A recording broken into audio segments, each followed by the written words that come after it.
Merci mon Dieu. Amen. Combien savent que chaque âme est importante pour Dieu? Chaque personne. Il y a ton voisin. Aujourd'hui, tu n'es pas venu juste parce que tu avais envie, mais tu es venu parce que le Seigneur t'a amené. Amen. Dis-le. Tu n'es pas venu aujourd'hui parce que tu avais envie, mais tu es venu parce que le Seigneur t'a amené dans cet endroit. Amen. Alléluia, c'était le plan de Dieu. Que tu puisses venir ici et que tu puisses écouter sa parole. On va prendre ensemble le livre du prophète Agée, chapitre 1. Et on va lire ensemble les versets 1 à 15.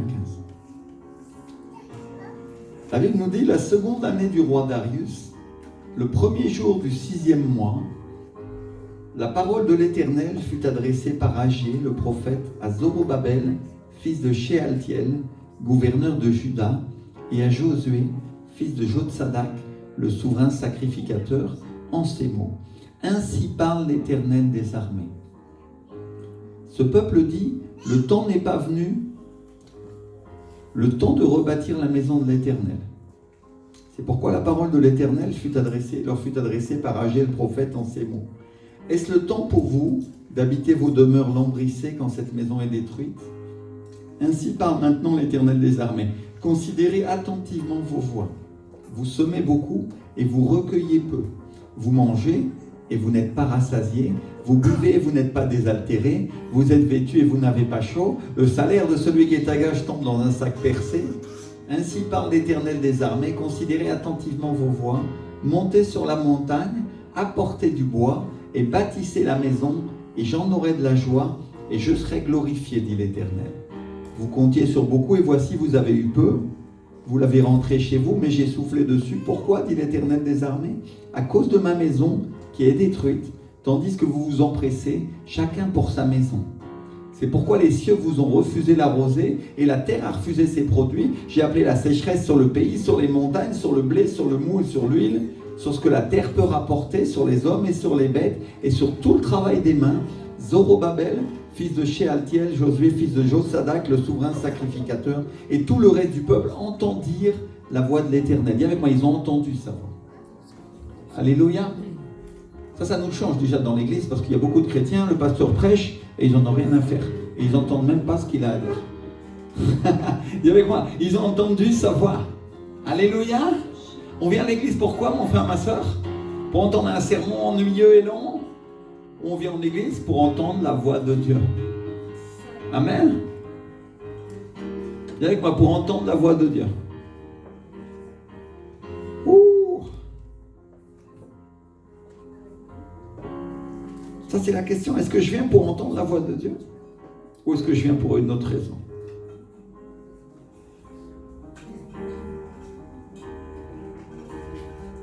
Agée, envoyé de l'Éternel, dit au peuple d'après l'ordre de l'Éternel. Je suis avec vous, dit l'Éternel. Regarde ton voisin, ta voisine, dis-lui, Dieu est avec nous. Alléluia. Ça c'est fou parce que tu vois que le prophète Agée, il vient de faire un reproche de la part du Seigneur au peuple de Dieu qui est monumental. Et tout de suite après, Dieu dit une chose. Il dit, je suis avec vous. C'est une bonne nouvelle, non? L'évangile, c'est une bonne nouvelle. C'est-à-dire, même comme ça, Dieu est avec nous. Mais il dit une chose. Je suis avec vous, dit l'Éternel. L'Éternel réveilla l'esprit de Zorobabel. Dis avec moi, il réveilla. Alléluia. Amen. Je n'entends aucun qui dit il réveilla. Peut-être le peuple est endormi ce matin. Ouh. Dis avec moi, il réveilla. Amen. Pourtant, pendant la louange, j'en entendais beaucoup. Hein. Et il parlait même plus fort que moi. Mais maintenant, je lui demande, est-ce que vous parliez, vous? Dis avec moi, il réveilla. Alléluia. Il réveilla. Merci Seigneur. L'Éternel réveilla l'esprit de Zorobabel, fils de Shealtiel, gouverneur de Juda, et l'esprit de Josué, fils de Jotsadak, le souverain sacrificateur, et l'esprit de tout le reste du peuple. Ils vinrent et ils se mirent à l'œuvre dans la maison de l'Éternel des armées, leur Dieu, le 24e jour du 6e mois, la seconde année du roi Darius. L'Éternel quoi? réveilla. Merci Seigneur. J'entends la voix de quelques membres de l'Église. L'Éternel réveilla. Alléluia. Ouh. Et donc on apprend une chose en lisant ce passage, c'est que c'est Dieu qui réveille. C'est Dieu qui envoie le réveil. Et le mot, si je regarde la Bible, si je regarde le mot qui est utilisé pour réveil, pour réveiller, c'est le mot ur, qui est un mot hébreu dont la racine veut dire découvrir et mettre à nu. Bien avec moi, découvrir, ça vient d'un mot dont la racine veut dire découvrir et quoi? Et mettre à nu. Alléluia. Et c'est un mot qui veut dire réveiller et brandir, au sens de brandir une arme, et aussi au sens de la manier. Et ça veut dire élever, bouger, susciter et veiller. Et donc Dieu met à nu les choses de Dieu, il les découvre. D'ailleurs, si on voit ce que fait le prophète dans ce passage-là, il met à nu le peuple de Dieu. Et il les ramène à la vérité. Et vous vous occupez que de vos propres affaires. Et ça, c'est la raison pour laquelle vous n'avez rien récolté. Mais en même temps, il met à nu les choses de Dieu et il découvre les choses cachées et il dit, c'est très intéressant ce passage, il ouvre les yeux de son peuple aux choses de l'esprit et il leur montre ce qui est vraiment important dans le royaume de Dieu. Alléluia. C'est-à-dire il ouvre les yeux de son peuple au royaume de Dieu. Il y a vraiment ouvrir les yeux. C'est ça le réveil, parce que quand tu es endormi et que tu as encore les yeux fermés, tu peux même être, entre guillemets, soi-disant dire que tu es réveillé, mais tu vas te cogner à la porte de la salle de bain en allant chercher ta brosse à dents parce que tu n'as pas ouvert les yeux et tu as les yeux encore tout collés, non? Ça vous est arrivé, ça? Parce que moi, j'en ai vu pas mal des chrétiens comme ça. Ils disent, moi je suis réveillé, pasteur.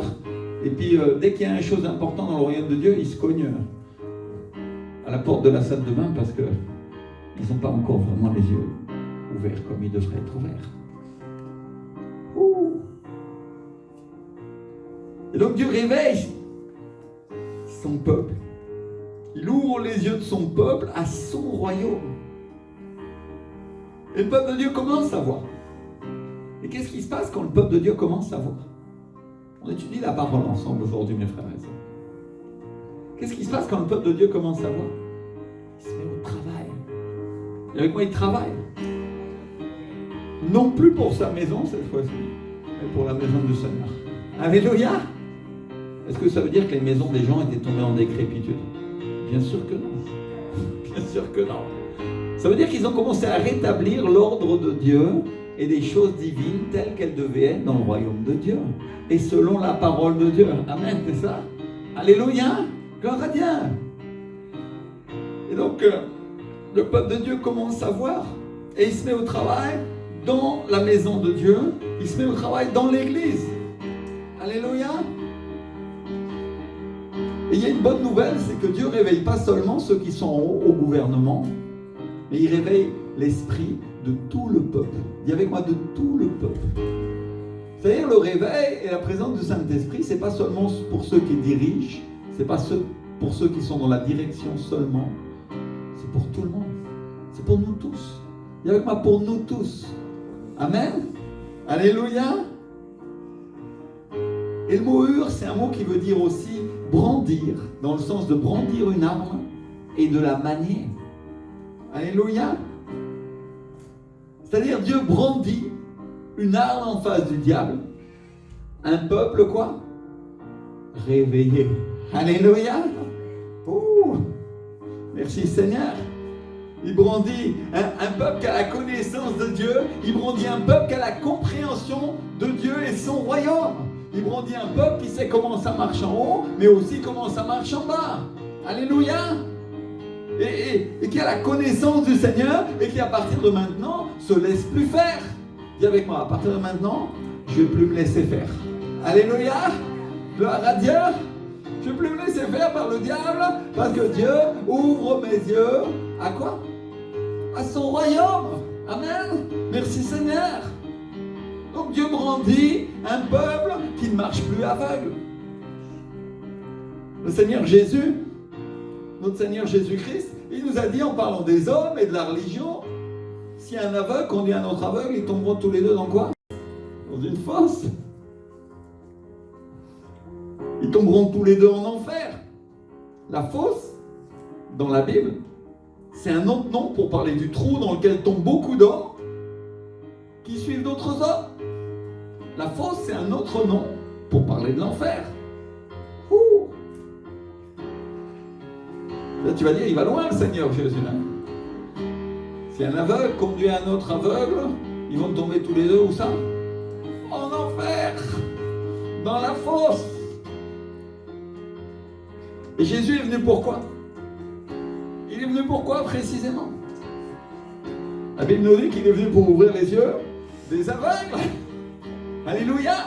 Il est venu pour chasser le diable, pour chasser les démons. Il est venu pour guérir les malades. Il est venu pour ressusciter les morts. Amen. Il est venu pour proclamer la liberté, pour proclamer que celui qui croit en lui ne mourra pas, descendra pas au Séol, descendra pas dans la fosse, mais aura la vie quoi? Éternelle. Alléluia. Il vivra pour toujours. Donc le Seigneur Jésus est venu pour ouvrir nos yeux. Amen. Au royaume de Dieu. Et il est venu pour amener un réveil. Alléluia. Dis avec moi un réveil. Amen. Frères et sœurs, partout où se trouve le Seigneur Jésus, il y a un réveil. L'apôtre Paul, il nous a dit, or le Seigneur c'est l'Esprit, et là où est l'Esprit du Seigneur, là est la liberté. C'est 2 Corinthiens 3, 17. Là où il y a le Saint-Esprit, il y a la liberté. Ça veut dire que là où il n'est pas, il y a quoi?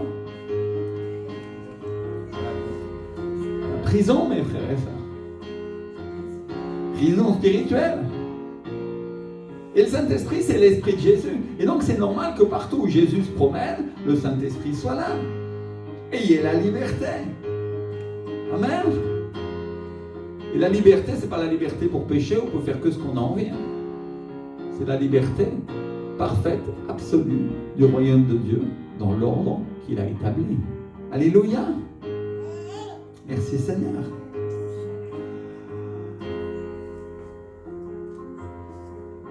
Et il est l'esprit du réveil. C'est lui qui nous ouvre les yeux. C'est lui qui souffle pour qu'on connaisse Dieu. C'est lui qui souffle pour qu'on le connaisse Dieu. Dis avec moi le souffle de Dieu. Alléluia, le roar de Dieu. Roar, c'est le mot hébreu pour dire le souffle. Amen. Dans l'Ancien Testament, en parlant du Saint-Esprit. Dans le livre de la Genèse, la Bible nous dit, au commencement, Dieu créa les cieux et la terre, il y avait des ténèbres à la surface de l'abîme, et le roar de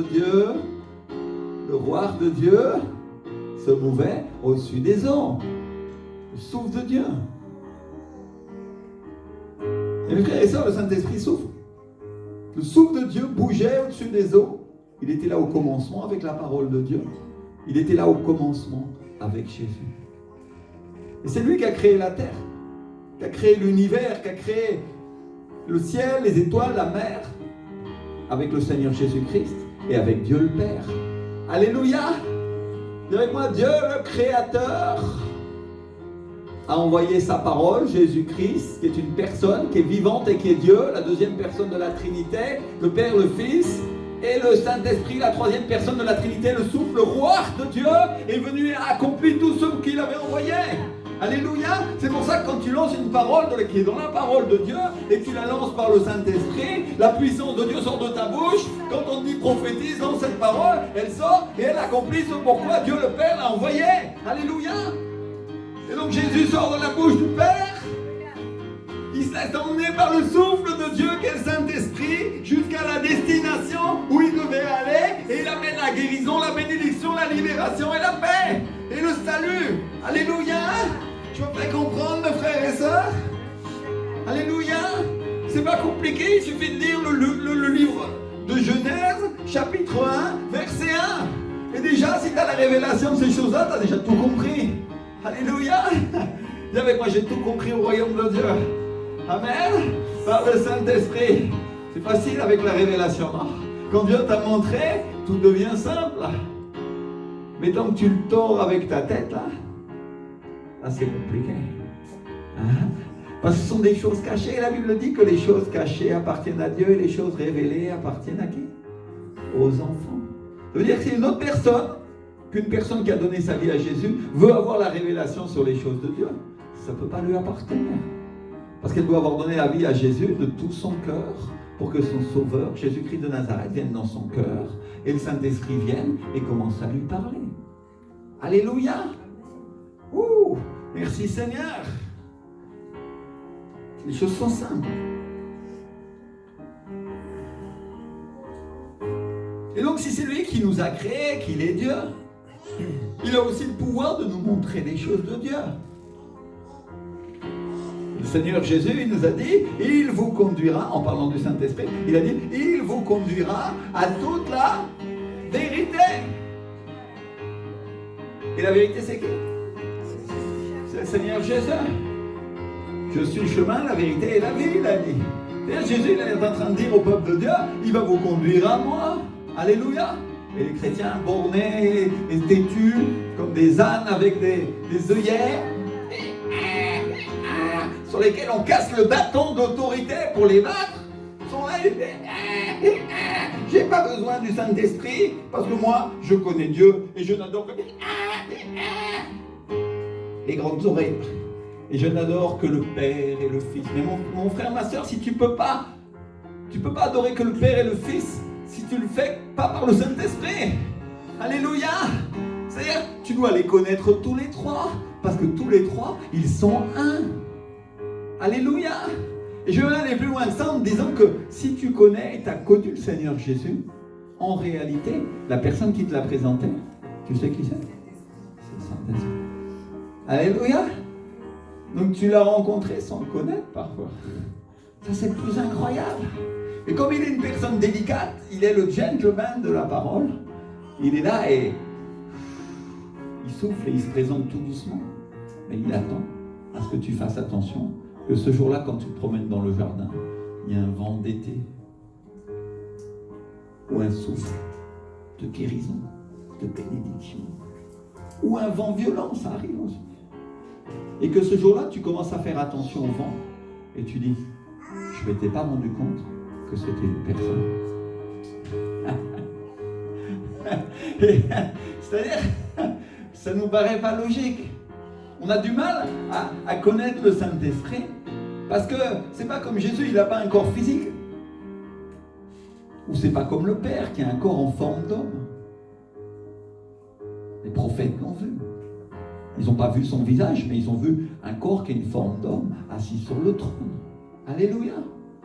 Et le Seigneur Jésus est venu sur cette terre, il s'est incarné. Il est esprit, bien sûr, mais il a eu aussi un corps physique, comme toi et moi. Alors pour nous, les êtres humains, c'est plus facile de l'imaginer, de savoir qui il est. Mais le Saint-Esprit, il a un corps uniquement céleste. Il est pur esprit. Alors pour nous, ça c'est un truc qui est... ça nous dépasse. Et pourtant, c'est une personne, la troisième personne de la Trinité. Et il nous parle, il a une voix, il a une personnalité. Alléluia. Et c'est lui qui nous révèle Jésus. Oh Seigneur. Et tu vas dire, ces choses sont simples, pasteur, mais on ne les met pas en application dans notre vie de tous les jours.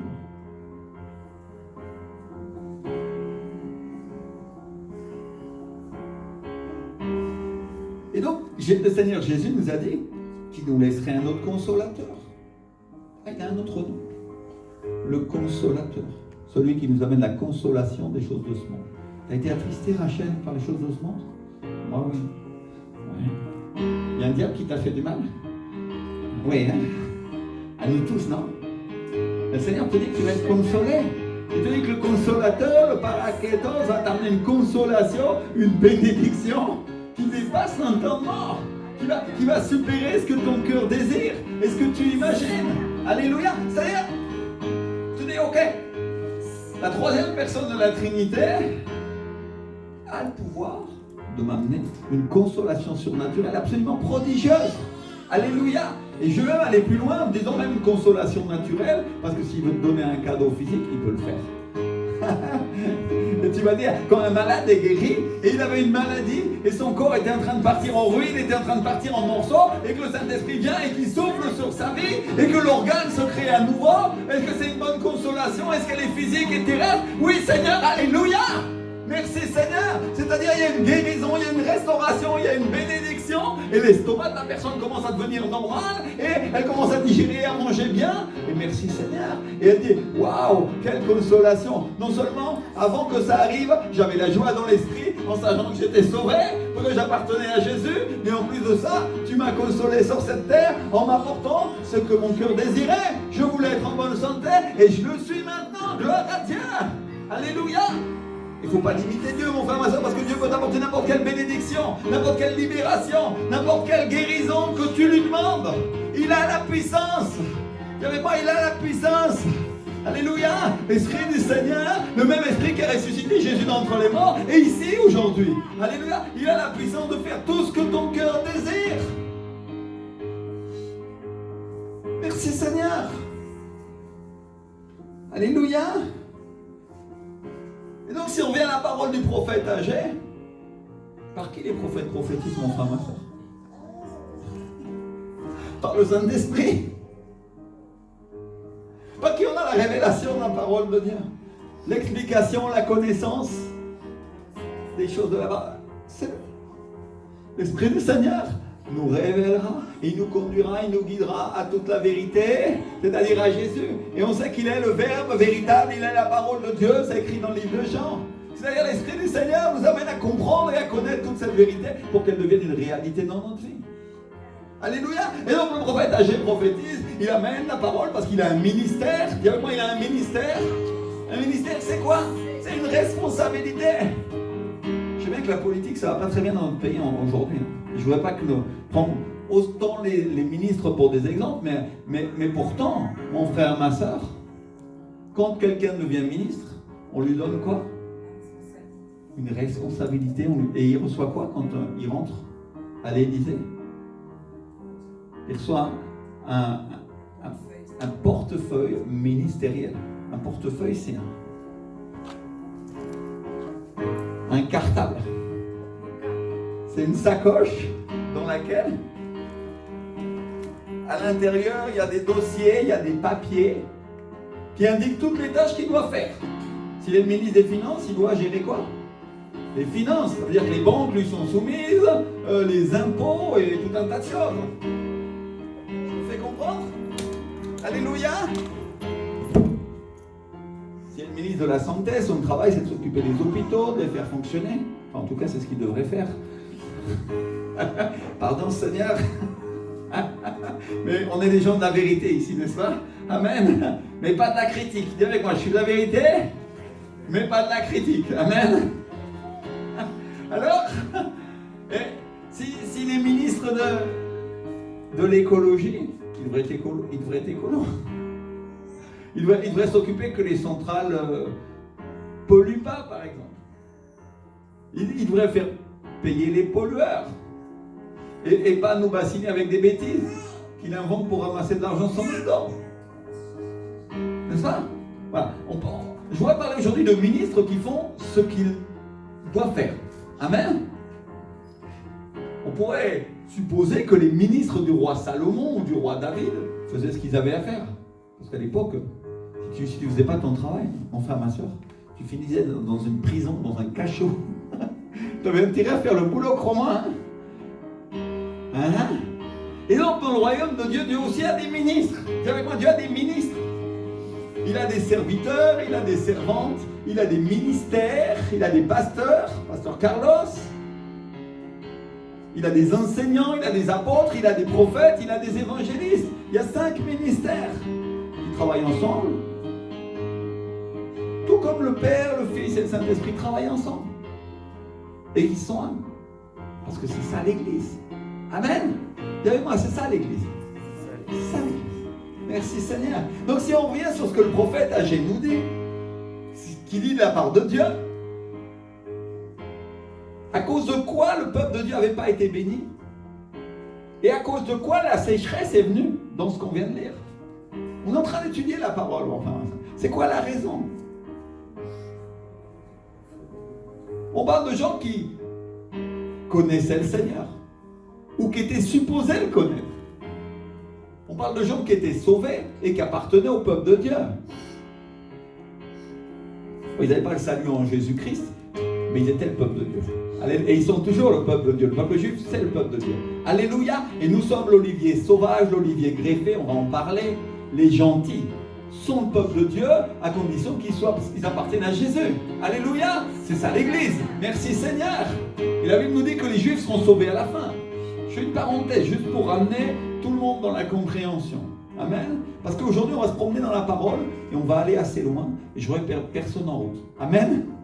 Merci Seigneur.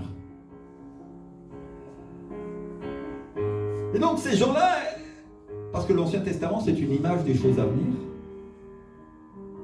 Et donc le peuple de Dieu de l'époque, il est l'image aussi de ce que peut être l'Église parfois. Aujourd'hui. Je me fais comprendre.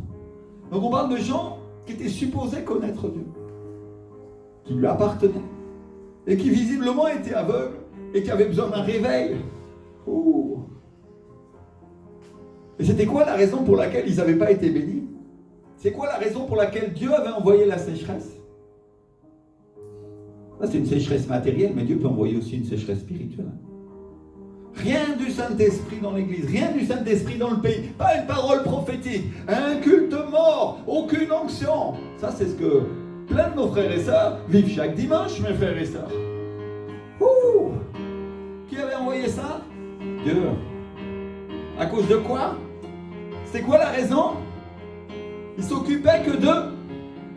Ils s'occupaient que de leur propre maison. Exactement comme le font les païens. C'est... Waouh! Et là, ça nous fait réfléchir. On dit au pasteur, Seigneur, qui n'arrive pas ça?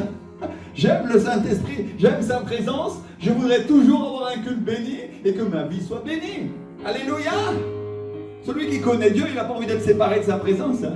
Celui qui ne le connaît pas, il se promène dans la rue, là, il vient de sortir de boîte de nuit, il est parti se coucher. Là. J'en ai vu un paquet ce matin. Et lui, il dit, moi, je n'ai pas besoin de Dieu. Dieu n'existe pas. Jusqu'à ce qu'il lui arrive quelque chose et qu'il commence à réfléchir et à dire, Seigneur, aide-moi. Pourquoi? Parce qu'il sent qu'il est en train de tomber dans la fosse. Il est en train de tomber dans le trou et il n'y a personne pour le rattraper. Alors il crie à Dieu. Et s'il crie à Dieu sincèrement, tu sais ce qui va se passer? Dieu va envoyer un ange. Il va envoyer un ange, ça veut dire un envoyé. C'est pas forcément un ange avec des ailes. Des fois, si. Il y a des histoires que racontent, des histoires. Ouais. Des choses que certaines personnes en Afrique du Nord racontent, dans des pays musulmans, que Dieu a envoyé un ange pour leur parler de Jésus, dans leur prison. Pourquoi? Parce que à cet endroit-là, il n'y avait personne pour leur prêcher l'évangile, alors Dieu a envoyé cet ange avec ses ailes. Mais sinon, en général, il envoie des gens comme nous. Envoyer, dis avec moi, envoyer. Le mot angelos en grec, ça veut dire envoyé de Dieu. La Bible dit, il fait des anges, c'est messagers. Amen. Il y a des fois où Rachel, c'est une messagère de Dieu. Dans son travail, elle est en train de prêcher l'évangile. Alléluia. Waouh. Et la personne dit, d'où ça te sort une parole comme ça? Et elle sait ou alors elle ne sait pas. Mais le Saint-Esprit est en train de parler à travers elle. Et elle devient une messagère. Et pourtant, on ne les voit pas des plumes et des ailes. Et elle ne s'envole pas. Mais le Seigneur est avec elle. Alléluia. Merci Seigneur.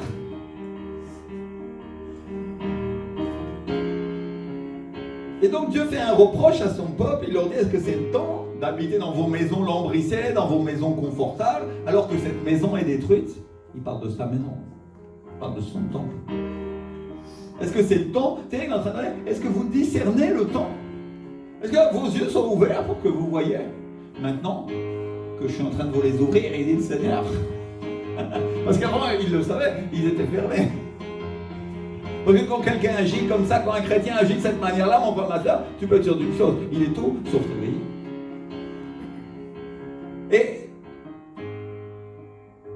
Et je crois que ça, c'est un message pour notre Église, c'est un message aussi pour l'Église des derniers temps. Parce qu'au chapitre 2 et au verset 6, le Seigneur dit, toujours du livre du prophète Agé, il dit encore un peu de temps. Et il le répète 2 fois, il dit encore un peu de temps, et j'ébranlerai les cieux et la terre, la mer et le sec, Et il viendra celui qui est désiré par toutes les nations, et je remplirai de gloire cette maison, dit l'Éternel des armées. Alléluia. Qui est celui qui est désiré par toutes les nations, mon frère, ma soeur? Le Seigneur Jésus. Il le dit que tout œil le verra, même ceux qui l'ont personne. Il descendra, il viendra sur les nuées. Le Seigneur est en train de dire, encore un peu de temps, et j'ébranlerai la mer et le secteur. Je suis détruit de toutes ces choses-là. Et il viendra celui qui est désiré par toutes les nations. Il viendra le Seigneur Jésus. Va descendre. Alléluia. Encore un peu de temps et Jésus revient. Mon frère, ma soeur, discerne toi-même si c'est le temps. Tu vois pas ici. Des guerres et des bruits de guerre. Des épidémies. Oh, il paraît qu'en Chine, l'épidémie, ça sert à quelque chose. Mais non, c'est vrai. Parce qu'il y a plein de gens qui meurent, mais les chrétiens qui étaient persécutés, les pasteurs qui étaient enfermés et mis en prison, comme les autorités, elles n'osent même plus aller dans les rues, les chrétiens ils sont sortis avec des masques et ils prêchent l'évangile à tout le monde. Alléluia. Gloire à Dieu. Merci Seigneur. Et ils ne risquent pas d'être arrêtés parce qu'il n'y a pas un policier dehors. Parce qu'ils ont trop peur d'être malades aussi. Eh oui, merci Seigneur. Des fois on voit les choses, on voit les difficultés qui arrivent comme une malédiction, mais ça peut être transformé en bénédiction.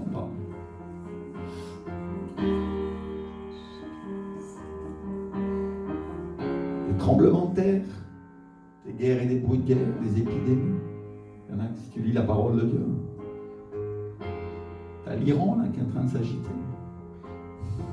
Les Russes, certains disent que dans la Bible, les Russes sont représentés par l'ours. Alors si tu lis dans le livre de l'Apocalypse que l'ours est en train de se lever, tu penses à la Russie et tu dis oh, les Russes sont en train de faire des choses. On voit ça, tout est écrit dans la parole de Dieu.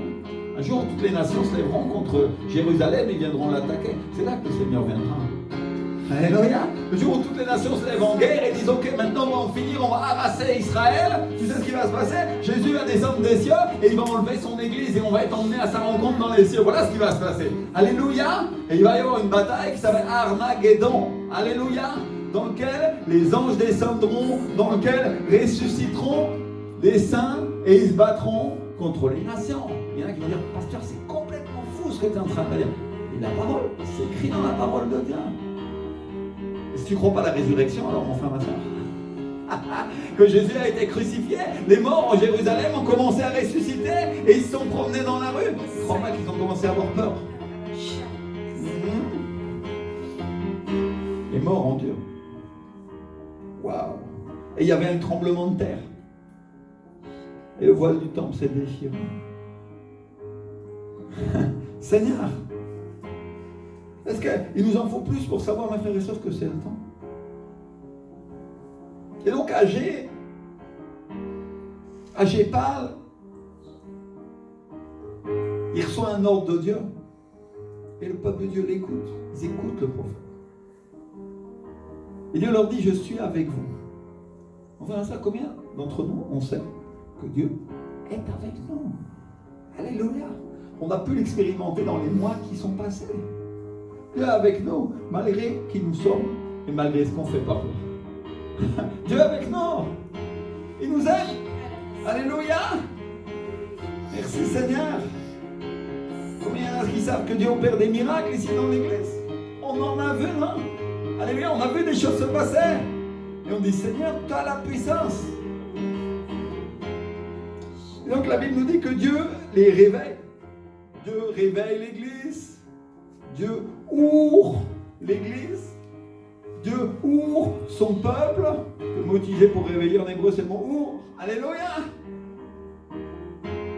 Et si on regarde l'excellent dictionnaire biblique, Viné, il nous dit que ce mot ouvre, c'est un mot qu'on trouve en hébreu aussi bien antique que moderne, et en ugaritique, et que c'est un mot qui apparaît 80 fois dans l'Ancien Testament, en hébreu. Et que la première fois où il apparaît avec le sens de réveiller. C'est-à-dire de provoquer quelqu'un à l'action. Alléluia. Dis avec moi, réveiller, c'est provoquer à l'action. Alléluia. Merci Seigneur. Et donc, ce dictionnaire, il nous explique, et il prend cet exemple qu'il y a dans le livre des Juges, en Déborah, où le Seigneur dit, où Déborah, la prophétesse, chante inspirée par le Saint-Esprit, et elle dit, réveille-toi Déborah, réveille-toi. Alléluia. Réveille-toi. Ouvre Déborah, ouvre. Voilà ce que La parole de Dieu est en train de dire, oh Déborah, réveillé, c'est passé à l'action. Mon frère, ça veut dire aussi quelqu'un qui n'agit pas dans l'église, quelqu'un qui n'agit pas dans sa vie chrétienne, c'est quelqu'un qui n'est pas réveillé. À quoi on reconnaît quelqu'un de réveillé? Il agit. Alléluia, il est à l'œuvre. Qu'est-ce qui arrive quand Dieu réveille son peuple? Qu'est-ce qui arrive quand Dieu réveille Zorobabel? Il se met à l'œuvre dans la maison de Dieu. Alléluia. À quoi on reconnaît les gens du réveil? À quoi on reconnaît les gens du réveil de Colombie? Ils sont à l'œuvre dans l'église, mon frère, ma soeur. Ils travaillent, c'est une vraie fourmilière à Vivamiento. À 5h du matin, il y a 2 cultes ou il y a 3 cultes, ça dépend des moments. Et à 5h du matin, tu as des serviteurs de Dieu qui sont dans l'église en train de préparer tout. Alléluia. Je me réjouis parce que ce matin, il y avait plusieurs personnes et la plupart d'entre vous étaient là en avance. Merci Seigneur. C'est déjà un bon signe. Merci mon Dieu. Alléluia. Et donc presque tout le monde fait quelque chose pour le royaume de Dieu et sert Dieu de tout son cœur dans l'église et fait tout son possible pour que l'œuvre de Dieu avance. Alléluia. Pourquoi? Parce qu'ils ont pris à cœur la maison de Dieu. Merci Seigneur. Pratiquement tout le monde fait quelque chose et se contente pas de peu. Ils ne se contentent pas de peu. Au contraire, ils agissent. C'est-à-dire s'occuper de leurs affaires, c'est une chose qu'ils font, mais s'occuper de la maison de Dieu, c'est devenu une priorité dans leur vie. Alléluia. Et donc, des chrétiens qui ne sont pas en train d'agir, des chrétiens qui ne sont pas en train d'avancer, en réalité, c'est une église endormie. C'est une église qui fait la sieste. Et ils font un ange comme Pierre dans sa prison qui vient lui mettre un coup dans le côté, un grand coup de pied. Lève-toi! Je veux dire, oh Seigneur, mais comment tu nous traites? Mais parfois il faut qu'on soit un peu secoué pour qu'on puisse se réveiller. Et Pierre croyait que c'était un rêve, et finalement quand il sort, les portes de la prison s'ouvrent devant lui. C'est-à-dire, il se passe quelque chose dans l'esprit, dans le spirituel, qui fait qu'il rentre lui aussi dans un réveil. Il y a une sortie des chaînes de la prison physique. Alléluia. Et donc Déborah, si on revient à Déborah, inspirée par le Saint-Esprit, elle se chante un cantique à elle-même. Réveille-toi, Déborah, réveille-toi. Déborah, alors qu'elle est juge, alors qu'elle est elle-même envoyée par Dieu pour sauver son peuple. Elle chante, elle se met à chanter. Réveille-toi, Déborah, réveille-toi, parce que l'ennemi est là. Réveille-toi, fais attention à Sisera. Et Sisera représente le diable qui opprime son peuple. C'est le chef des ennemis. Et il représente le diable qui opprime le peuple de Dieu dans ce passage. Et Déborah chante, réveille-toi, parce qu'elle doit agir. Et elle change parce qu'elle doit passer à l'action. Et elle ne le sait pas, mais elle a besoin du Saint-Esprit pour vivre, elle a besoin de l'onction. Et elle a besoin du réveil pour pouvoir passer à l'action. Alléluia. Et elle chante avec Barak, elle chante avec les chefs de l'armée. Ça vous rappelle rien? Dans le Nouveau Testament, Paul, l'apôtre Paul. Réveille-toi, toi qui dors d'entre les morts, et le Christ t'éclairera. Alléluia. Et cette fois-ci, l'apôtre Paul ne dirige pas la parole à lui-même, parce que lui, il est bien réveillé. Mais il la dirige à toi, et il la dirige à moi, il la dirige à l'église, pour que toi, tu te réveilles. Alléluia. Réveille-toi. Cours, toi qui dors entre les morts. Et le Christ éclairera. Et c'est un avertissement pour l'église. Il lui dit, descends pas avec les morts, ne descends pas dans la fosse. Descends pas à l'endroit où sont tombés tous ceux qui n'ont pas pris garde à l'ennemi. Descends pas à l'endroit où sont tombés tous ceux qui n'avaient rien à faire du réveil. Descends pas à l'endroit où sont tombés tous ceux qui pensaient qu'ils n'en ont pas eu besoin. Si on regarde l'histoire d'Israël, si on regarde l'histoire du peuple de Dieu, si on regarde l'histoire de Déborah dans le livre des Juges, on va se rendre compte qu'à un moment, Déborah dit quelque chose sur ce qui est en train de se passer et sur l'état du peuple de Dieu. En Juges au chapitre 5 et au verset 5, c'est dans l'Ancien Testament, elle dit, à ce moment-là, du temps de Jaël, les routes étaient abandonnées et ceux qui marchaient sur les sentiers se mettaient à part dans des chemins détournés. C'est-à-dire, elle est en train de dire, les gens ne marchaient pas avec Dieu comme ils auraient dû marcher, ils ne marchaient pas dans l'église comme ils auraient dû. Et ils se tenaient à part du chemin de Dieu, ils se tenaient sur des sentiers détournés. Ça nous rappelle certains chrétiens qu'ils ne vont pas à l'église, ou alors ils se tiennent dans des fausses doctrines, ou ils se tiennent dans des groupes, ou je ne sais pas quoi, et ils ne font pas ce qu'ils ont à faire, ou alors ils sont dans l'église et ils ne font pas ce qu'ils ont à faire, et à cause de ça, ils se perdent. Et Déborah, elle nous donne un détail important, parce qu'au verset 7, elle nous dit, à ce moment, les chefs étaient sans force en Israël. Et avec moi, sans force. Et au verset 8, elle dit qu'ils n'avaient pas d'armes. Et le peuple n'était même pas armé. Enfin, ma soeur, un peuple qui n'est pas armé, ça représente des gens faibles, c'est des gens qui sont endormis. Frère et soeur, moi je suis armé jusqu'aux dents dans le spirituel. Le diable peut venir dans ma maison parce que j'ai l'esprit du Seigneur, j'ai la connaissance de la parole de Dieu, et je le mettrai dehors au nom de Jésus-Christ de Nazareth, au nom de l'Éternel des armées. Alléluia. Je suis prêt à ne pas me laisser faire. Mon frère, ma soeur, je suis pas en train de parler d'armes naturelles. Je suis en train de parler d'armes spirituelles qui peuvent détruire le diable, qui vont chasser les démons. Nous avons reçu l'autorité dans le royaume de Dieu. Alléluia. Et avec moi l'autorité.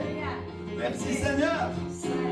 Et donc un peu plus loin, quand Déborah nous raconte l'histoire des batailles, tu pourras lire ce passage à la maison, un peu plus loin, quand elle raconte l'histoire du peuple de Dieu, et qu'elle parle de ses frères et des tribus qui se sont battues, elle dit, en parlant de Zabulon, qui est une des tribus, elle dit, Zabulon est un peuple qui a affronté la mort, et Nephtali de même. Zabulon est un peuple qui a affronté la fosse. Et Nephtali de même. Elle est en train de nous parler de deux tribus. Elle est en train de nous parler d'une partie du peuple de Dieu qui a affronté directement la mort, qui a affronté directement la mort spirituelle. Et quand on parle de la mort, on parle de l'enfer, on est en train de parler de la séparation éternelle d'avec Dieu, on est en train de parler du diable, mon frère, ma soeur. Ouh! Zabulon et Nephtali ont affronté quoi? La mort. Alléluia.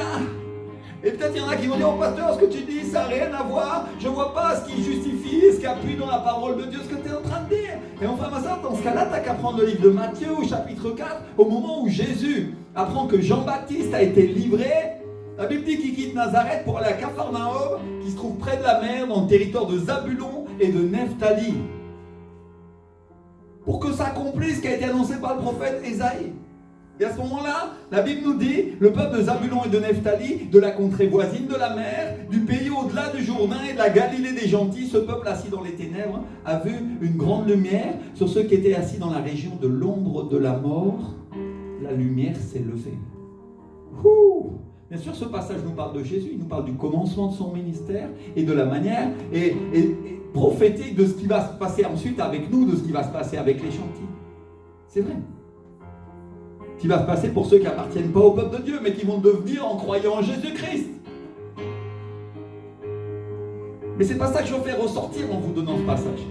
Sinon, ce que la Bible nous dit elle-même à propos des tribus dont on vient de parler, de Zabulon et de Nephtali. Et si je regarde bien la parole, si j'observe avec attention, la Bible nous dit qu'ils étaient assis où ça? Dans la région de quoi? De l'ombre de la mort. Ouh. Juste à côté, là où étaient les gentils, où nous trouvions-nous avant que Jésus vienne, non? Et se lève pour nous. C'est intéressant. On est en train de parler d'une région où le diable avait le contrôle. On est en train de parler d'un peuple, de deux tribus, qui des milliers et des milliers d'années après Déborah, on vient de faire un saut dans la parole. Waouh! Téléportation, et ils ont encore un problème avec leur ennemi, la mort qui continue à les opprimer. Ouh! Seigneur! Et si je veux me téléporter encore plus loin dans la parole, on n'est pas dans Star Trek. Hein. Si tu attends le commandant Spock, tu ne le trouveras pas ici. Ceux qui ont les oreilles pointues, non? Mon frère, ma soeur, la Bible nous dit, si tu regardes bien la parole, ce que dit l'apôtre Paul en 1 Corinthiens 15, 26, il nous dit que la mort, c'est le dernier ennemi qui sera détruit. C'est-à-dire qu'on a toujours un problème avec la mort. On a toujours un problème avec le diable, qui nous détruit, qui nous opprime, qui nous casse les pieds. Et c'est la raison pour laquelle on étudie la parole, pour savoir comment faire. Parce que Dieu nous a laissé un mode d'emploi, il nous a laissé une instruction pour que nous apprenions à nous battre. Alléluia! Enfin, ma soeur, si tu ne sais pas pourquoi Dieu a laissé l'histoire des juges, pourquoi il a laissé ces batailles que parfois tu ne comprends pas. Laisse-moi te dire que la raison pour laquelle il les a laissées dans la parole de Dieu, c'est pour toi et c'est pour moi. Parce qu'elles sont l'image des batailles spirituelles que tu es en train de vivre en ce moment. Alléluia. Et si Dieu nous envoie au livre de Déborah aujourd'hui, c'est parce qu'il y a une bataille que menait le peuple de Dieu qui était similaire à celle que l'Église aujourd'hui du Seigneur est en train d'affronter.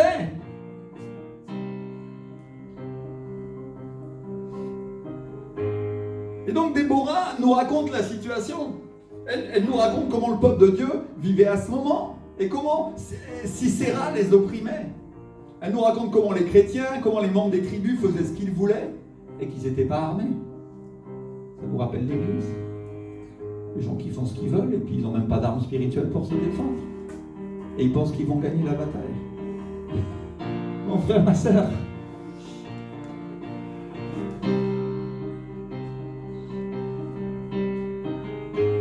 Et ensuite, elle nous parle de la bataille.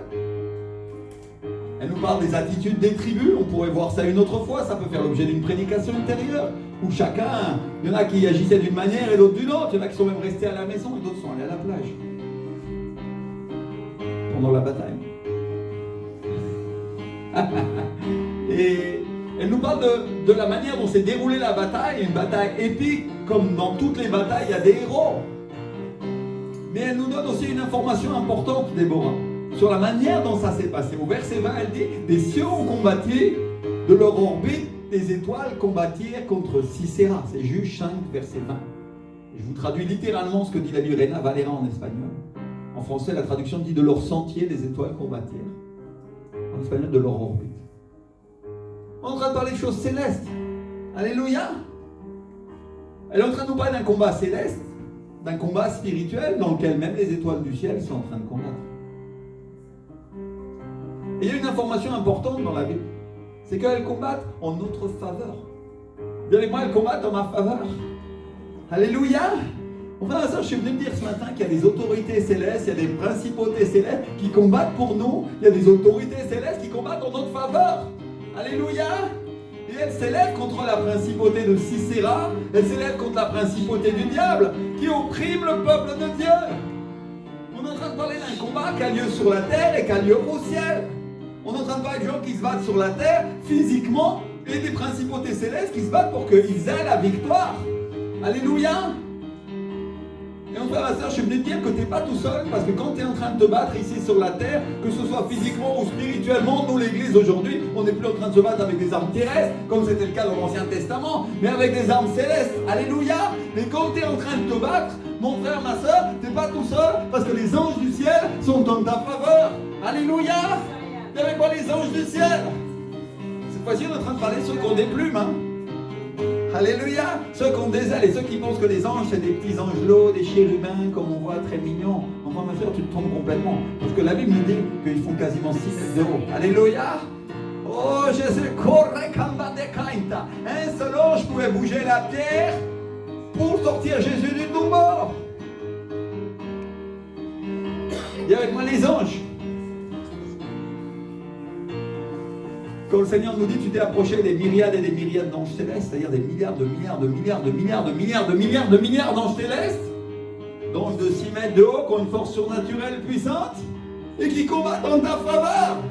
Quand tu pries, quand tu cherches la face de Dieu, on va voir ça, tu n'es pas tout seul. Tu dis, oui, mais les démons m'oppriment, oui, mais il m'est arrivé ceci et cela. On va voir ça, quand tu pries, tu commences à déclencher une bataille céleste et les anges commencent à descendre du ciel. Ils descendent du porte-avions céleste et ils commencent à passer à l'attaque. Alléluia. Et le diable commence à fuir. Merci Seigneur. Bien sûr, il n'y a pas de porte-avions, on est bien d'accord. C'est juste une image. Ils viennent du lieu céleste. Merci Seigneur. Et chaque fois que tu te bats, chaque fois que tu trébuches, les anges de Dieu viennent et ils te portent sur leurs mains. Alléluia. Pour pas que tu tombes à nouveau. Pour pas que tu pêches encore une fois. Ils sont là et il y a un autre ange qui se met devant. Patrick, mets-toi devant moi. Je vais faire le premier ange. Pastor, et le tercer angel.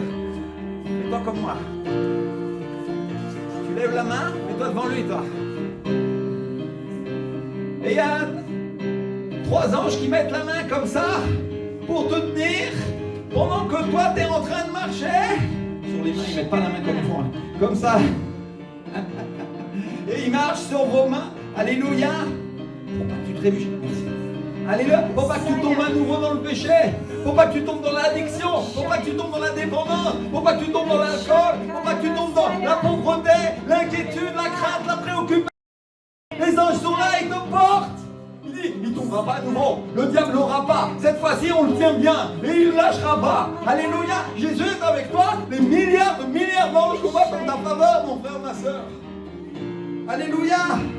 Et donc, on est en train de parler de cette bataille céleste, qui est à la fois la bataille dans laquelle qui prophétise ce qui va faire, ce qui va nous amener la venue de Jésus. Mais aujourd'hui, ce n'est pas l'application que je veux faire, parce que la parole est vivante, et il y a beaucoup de révélations dans la parole de Dieu. Et ce que je veux faire ressortir aujourd'hui, mon frère, ma soeur, c'est la manière dont ils ont remporté la bataille. Alléluia. Louez-moi de retirer la gloire au Seigneur Jésus, parce que c'est lui qui a gagné. Il a vaincu la mort, merci Seigneur. Alléluia. Mais simplement, je veux vous amener dans une application spirituelle de ce que c'est de faire la guerre dans l'esprit. Alléluia. De ce que c'est que de s'appuyer sur Dieu. Merci Seigneur. Et donc, Déborah nous donne la réponse. Parce que peut-être certains, ils se disent, comment ils ont fait pour vaincre? Déborah nous donne la réponse au verset suivant, au verset 21. Elle dit, le torrent de Kisson les a entraînés, le torrent des anciens, le torrent de Kisson. Et elle le répète 2 fois pour être sûr qu'on ait bien compris. Quand on parle du torrent, quand on parle du fleuve, mon frère, ma soeur, la plupart du temps, on parle du Saint-Esprit. Il est le fleuve de Dieu, il est ce torrent céleste et divin qui coule de la Nouvelle Jérusalem. Alléluia, qui amène la vie. C'est un type du Saint-Esprit. Dis avec moi un type. Alléluia. Merci Seigneur.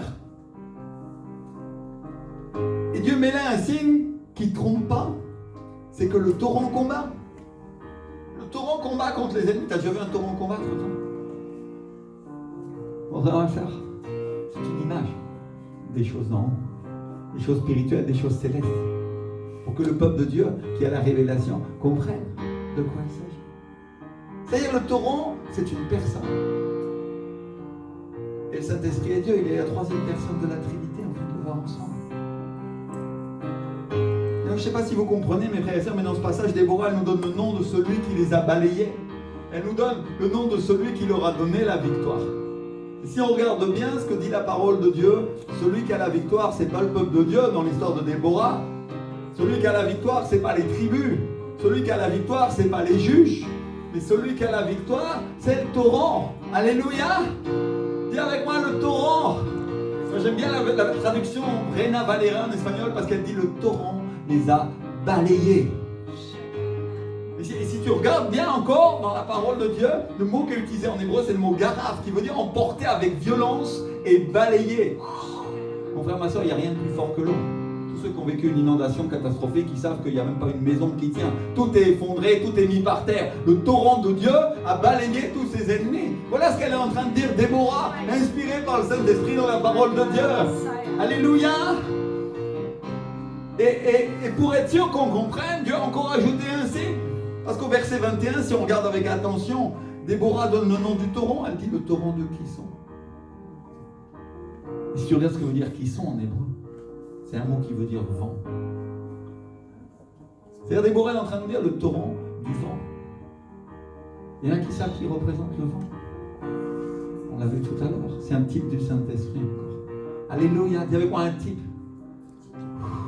Un vent violent est entré dans la chambre haute. On parle de Actes des Apôtres, Actes chapitre 2. Et ils ont tous été remplis de l'Esprit. Ils se sont mis à parler en diverses langues et des langues de feu sont posées sur eux. On est en train de parler d'un réveil. On parle du premier réveil dans l'Ancien Testament, de l'Ancien Testament. Ou du Nouveau, pardon. Alléluia. Acte 2, c'est le Nouveau, non? On a rétabli. Premier réveil. Parce que tout de suite après, avoir parlé en langue et être ivre du Saint-Esprit, après s'être roulé par terre, l'apôtre Pierre se lève et il commence à prêcher. Et 3000 personnes se convertissent. Dis avec moi, 3000. 3000. Un réveil à cause du Saint-Esprit. Saint-Esprit. Et 3000 personnes croient. Un réveil parce que les apôtres, les disciples ont écouté Dieu. Un réveil parce qu'ils lui ont obéi, parce que le Seigneur Jésus leur avait dit, restez à Jérusalem jusqu'à ce que vous soyez revêtus de la puissance d'en haut. Un réveil qui arrive parce qu'ils commencent à le chercher et parce que le vent souffle. Et le torrent du vent, le torrent du Saint-Esprit souffle et il emporte le diable, mon frère. Et 3000 personnes croient en Jésus et elles échappent à la fosse. Alléluia! Elles échappent à l'enfer. Et les croyants eux-mêmes aussi échappent parce qu'ils sont quoi? Ils sont réveillés. Alléluia! Merci Seigneur. Ils sont remplis du Saint-Esprit et de feu. Et mes frères et sœurs, quand je préparais cette prédication, le Saint-Esprit m'a dit, dis-leur qu'ils vont être réveillés s'ils me cherchent. Alléluia! Enfin, tu vas être rempli du Saint-Esprit si tu cherches Dieu. Je vois que toute l'Église prie, toute l'Église se lève et dit, Seigneur, remplis-moi. Remplis-moi. Roki mante mante pori baki mante koso toko riba. Seigneur mon Dieu, j'ai soif et j'ai faim, Seigneur. Je comprends que l'issue de la bataille, Seigneur, c'est toi qui la donnes, Seigneur. Je comprends, Saint-Esprit, que j'ai besoin de toi pour vivre ma vie chrétienne. Je comprends, mon Dieu.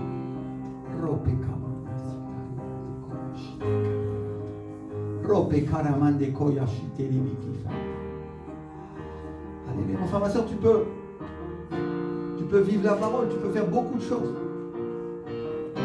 Mais si tu ne marches pas avec l'Esprit du Seigneur, si tu ne fais pas attention à lui, tu ne vas pas gagner. Et aujourd'hui, on est venu pour gagner, non?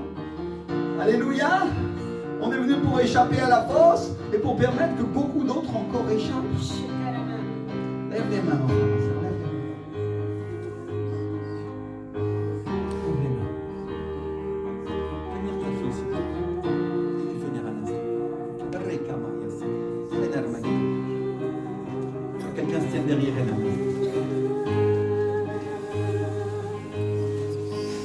Le Seigneur te dit, tu m'as cherché et tu m'as trouvé,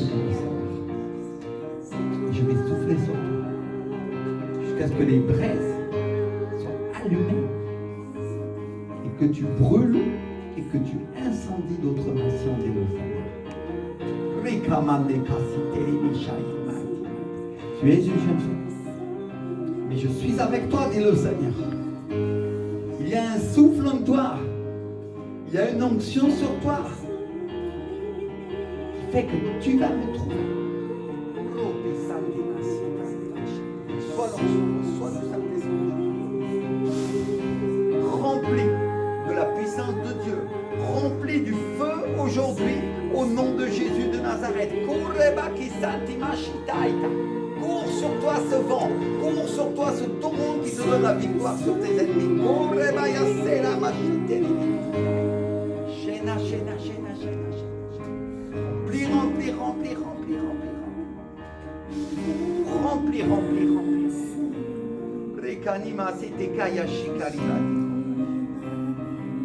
Je te donne la victoire, ma fille, te dit le Seigneur. Il n'y a rien qui ne te sera empêché si tu crois en moi, dit le Seigneur. Si tu crois en moi, dit le Seigneur. Puissance de Dieu sur ta vie.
elle sait qu'elle est appelée pour un ministère d'évangélisation.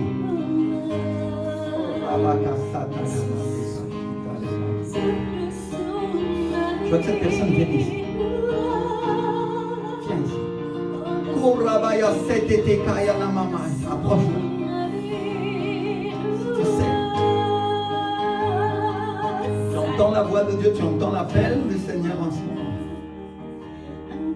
Tu dis, je sais que je suis appelé pour prêcher. Je sais que je suis appelé pour prêcher l'évangile aux personnes. Approche-toi. N'aie pas peur. Je vais prier pour toi.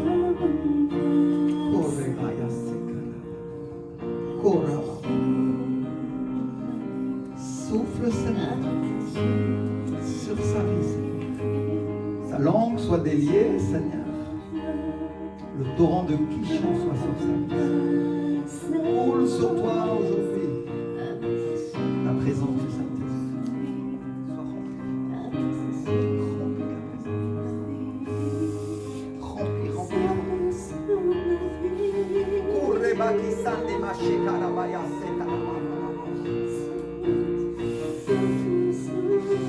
Plus. Monte l'onction. Rimba, senti, manti. Ce torrent coule avec toi. Disperse tes ennemis. Parmi les nations. Disperse l'oppression du diable. Leurs péchés vers les autres. Que ta langue soit ouverte, soit prête à déclarer, à proclamer ce Seigneur. Prends-le. Puissance de Dieu sur ta vie. Alléluia, l'onction est là, l'onction est là.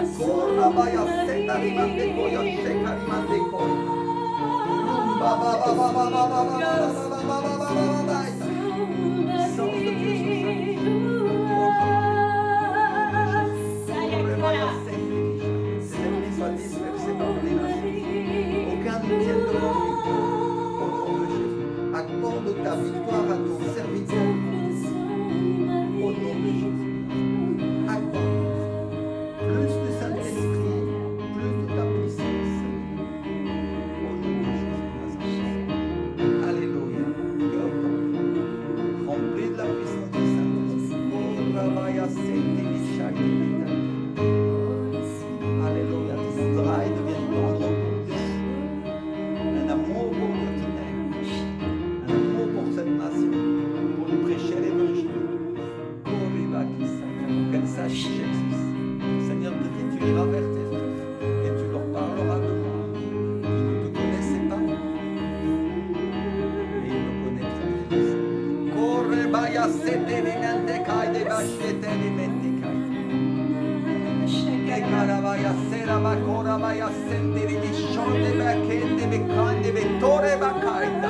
N'aie pas peur d'aller dans les cités pour prêcher l'évangile.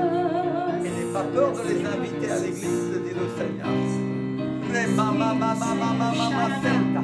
Parce que tu te dis, qu'est-ce qu'ils penseront? Et le Seigneur te dit, ils ne penseront pas, mais ils viendront, dit le Seigneur. À cause de moi, à cause des signes que je te donne. Prends-le, reçois cette confiance.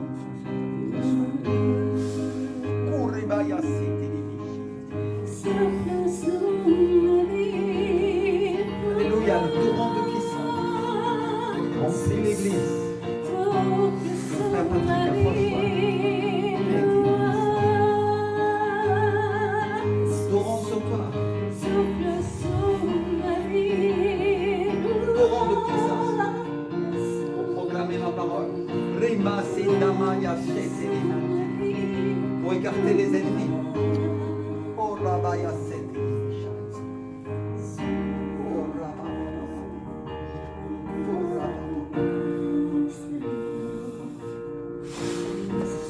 Ils ne te demanderont pas que faisais-tu, dit le Seigneur, parce que tu es à l'œuvre dans ma maison. Et l'Esprit du Seigneur te dit, je vais te récompenser, toi et ta femme, pour l'œuvre que tu fais, dit le Seigneur. Il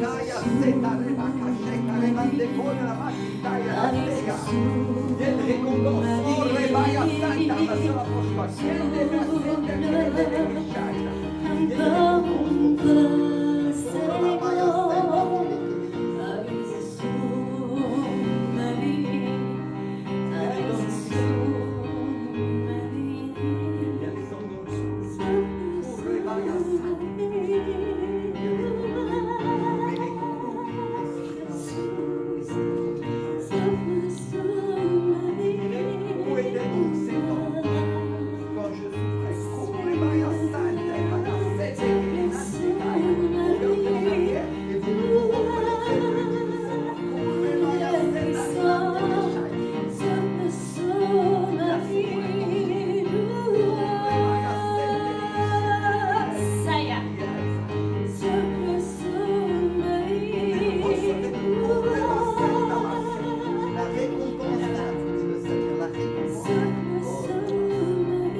Balaye leurs doutes au nom de Jésus de Nazareth, Seigneur. Alléluia, Père, alléluia, mon Dieu. Oh, Rabaya Santa.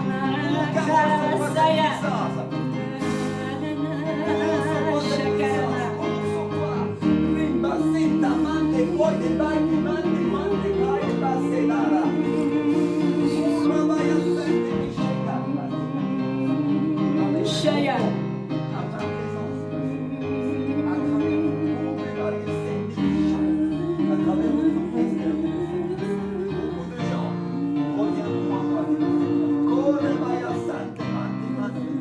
Nous ne sommes pas tous des gens instruits, dit le Seigneur. Si l'Esprit du Seigneur te dit, Carole, adapte tes voix. Parce qu'il vient ici, beaucoup de gens sans connaissance. Et quand tu leur prêcheras l'évangile, le Seigneur te dit, adapte-toi à eux. Kourebaya Setarama. Saya. Puissance de Dieu.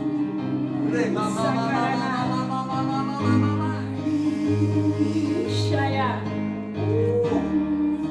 Souffle pour enseigner. Kourebaya Seteremekia Shekarebaya la Sera Maya la Manteca.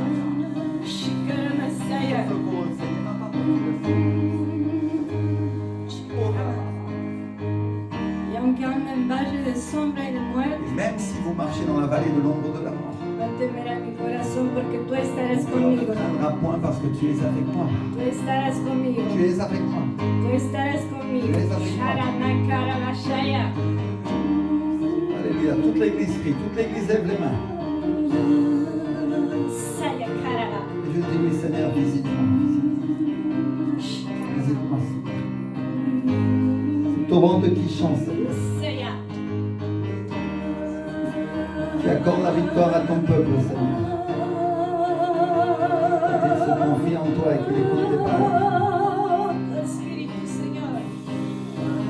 Ton Saint-Esprit, Seigneur, qui est venu sur les disciples au jour de la Pentecôte, Seigneur. Shikarama Saya. Oh, Rabaka Satarabaki, Lamaya Setaremantika. Viens sur moi aujourd'hui. Viens sur moi.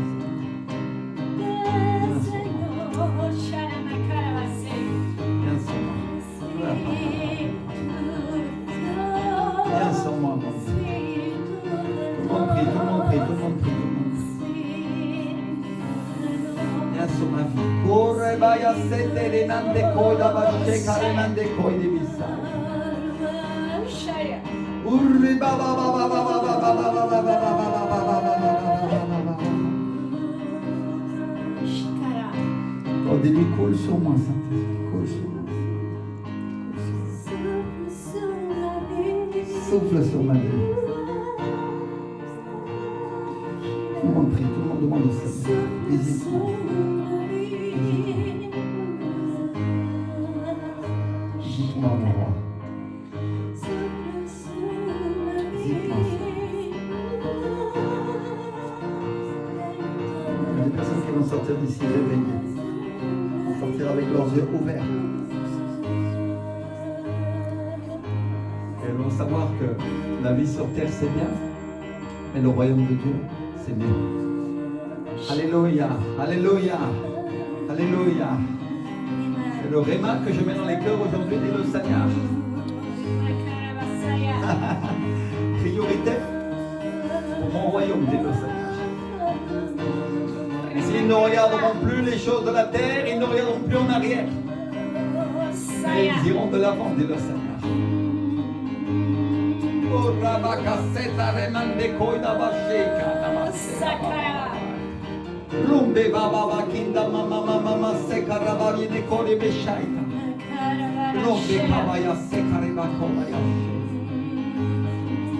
Alléluia, Seigneur, nous déclarons, Seigneur, la guérison, la bénédiction, la restauration au nom puissant de Jésus, au nom puissant de Jésus.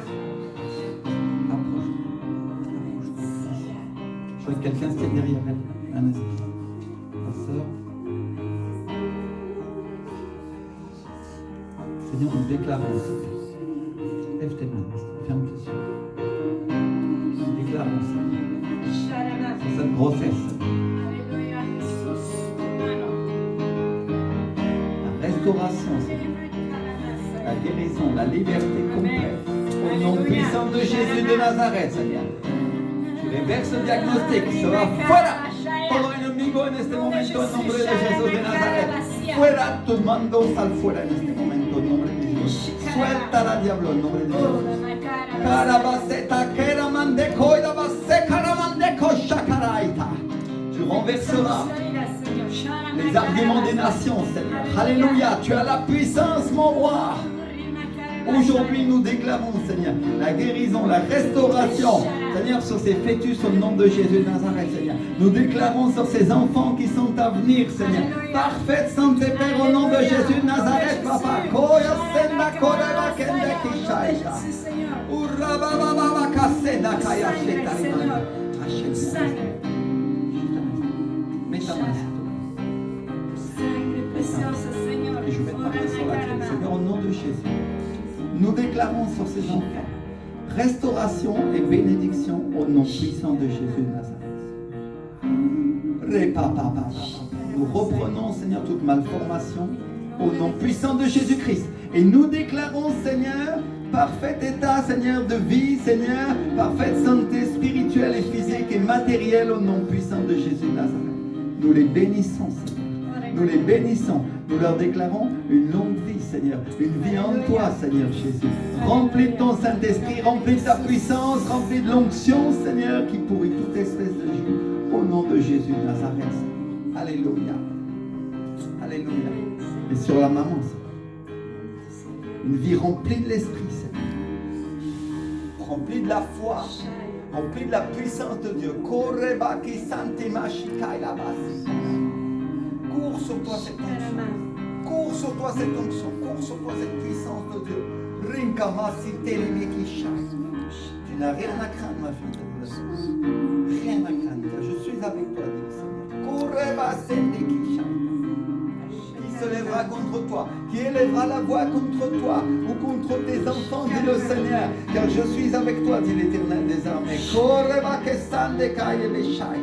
Ne crains pas ce que le monde voit, mais crains-moi à moi, dit le Seigneur. Seigneur, cette puissance, Seigneur, soit sur sa vie, Seigneur. Nous déclarons que l'onction qui pourrit toute espèce de joug est sur elle, au nom de Jésus. Amen. Amen. Amen. Ainsi soit, Seigneur. Alléluia. Alléluia. Alléluia. Toute l'Église. Toute l'Église. Le Seigneur n'a pas fini.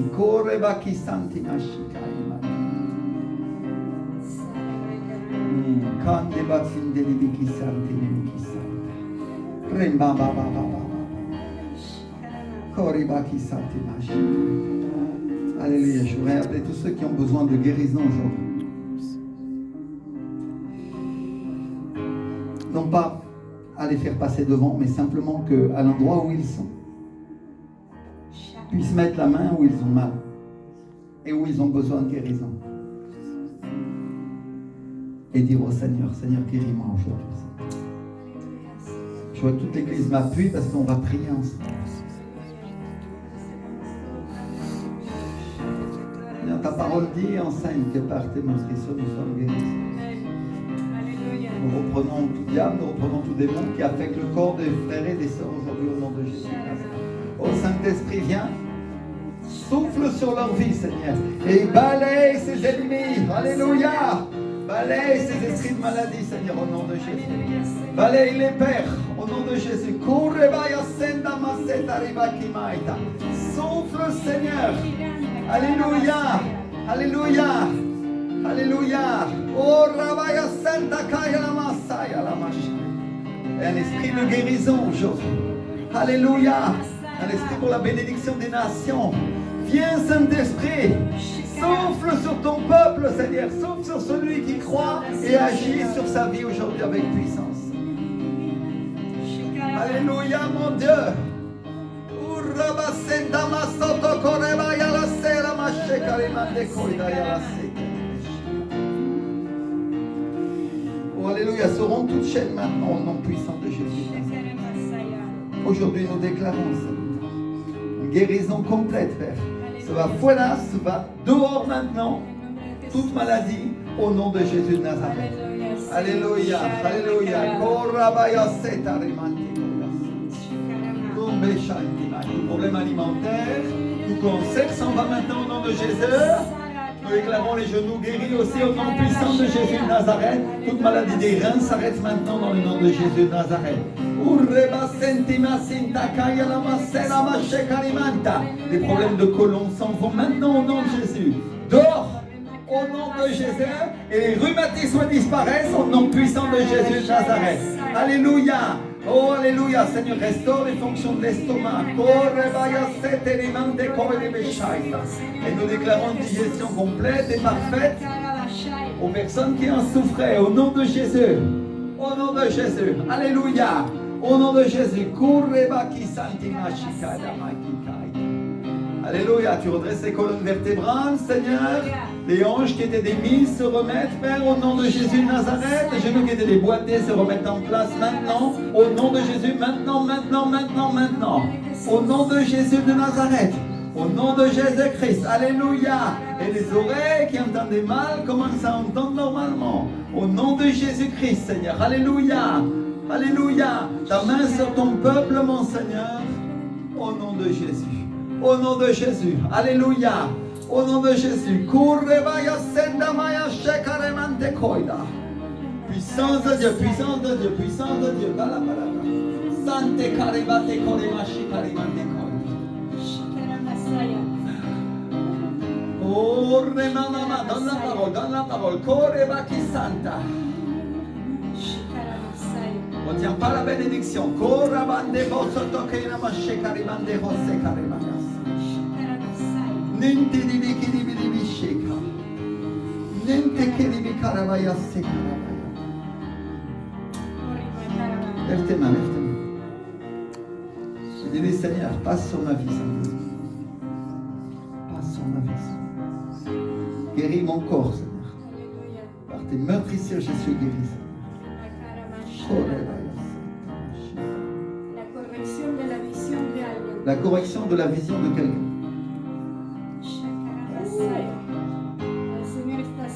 Le Seigneur est en train de guérir. Le Seigneur dit qu'elle avait besoin d'utiliser des lunettes. Et le Seigneur est en train de corriger complètement ce problème. Alléluia. Alléluia. Alléluia.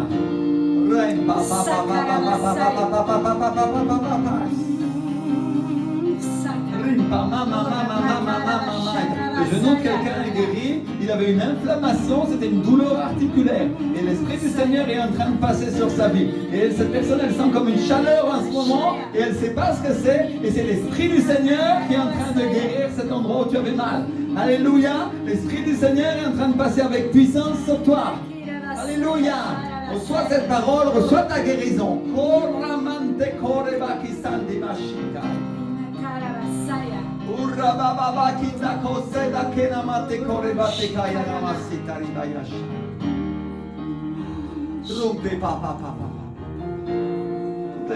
Toute l'église qui lève les mains et dis-lui Seigneur, merci Seigneur pour ce que tu fais.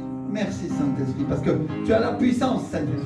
Et nous t'aimons Jésus. Et Seigneur, aujourd'hui Seigneur, nous déclarons la guérison Seigneur de chacun d'entre nous Seigneur. Alléluia Père. Alléluia mon Dieu. Alléluia. Alléluia.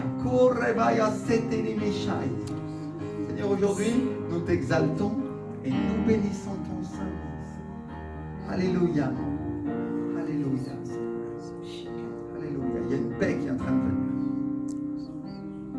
Une paix très forte qui vient sur l'église. Et tout le monde sait que le Seigneur est sur sa vie. Est sur sa vie. Non, t'es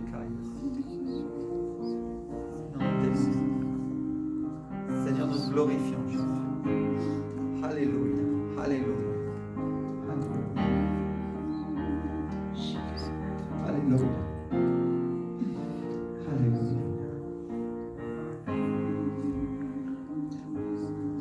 Mon frère, ma soeur, va chez le médecin et confirme ta guérison.